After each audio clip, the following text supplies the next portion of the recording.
Ian McDiarmid. Copyright Dan Waller for WhatsOnStage. Olivier. Award winner Ian McDiarmid has had a sustained presence on both screen and stage for almost 50 years, famous for his role as the evil Emperor Palpatine in the Star Wars franchise and as former artistic director of the Almeida Theatre in North London. He currently stars in What Shadows at the Park Theatre, tackling the role of iconic politician Enoch Powell. Chris Hannon's play, directed by Birmingham Rep artistic director Roxana Silbert, is a response to the life and legacy of Powell as well as a reflection on the fractures within our own modern society. It has previously run at both the Birmingham Rep and the Lyceum Theatre in Edinburgh. It runs at the Park until the 28th of October. In Edinburgh, one person shouted at me to get off the stage. We really want people from all communities to come along and express their views, which they regularly do though, preferably after the show. That was actually something I really expected we'd get a lot of in Birmingham, you know, where we were performing right next to where Powell made his famous Rivers of Blood speech. I think people just can't believe what was coming out of Enoch Powell's mouth. Powell was a romantic. Chris Hannon has done him complete justice in the script, as he has so many contradictions. A brilliant intellectual, he was a professor of Greek at Sydney University when he was 25. But he also had a strong poetic streak and spoke like an Old Testament prophet.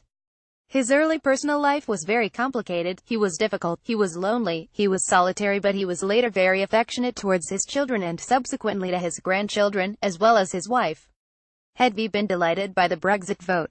Chris never realized how relevant the play would be.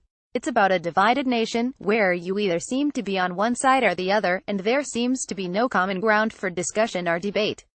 At least Powell's arguments against the common market were of a much higher standard than the arguments now, debates we are not privileged enough to have experienced. My first key moment in becoming an actor was at school in Dundee. They decided to do an animated version of Waltzing Matilda, and they were casting the parts of the Sheep and the Tramp. I didn't really fancy the Sheep but found the Tramp had more to do, so they asked people to put their hands up if they wanted to try it. My hand shot up straight away and I looked at the others thinking I could do it better. Whether that was true or not, that kind of confidence got me the part, and that was the beginning. I'd love to go back into the Star Wars franchise. If the part ever rose its ugly head again, that is, as everyone well knows, Palpatine is dead, as of episodes 1 through to 9. But now that there are anthology films and I got a lot of mentions in Rogue One, a Star Wars story, so maybe they're holding me in reserve for those. Palpatine is like the history of modern politics. You think he's the nice guy who can help you, but then he turns into an unhinged monster.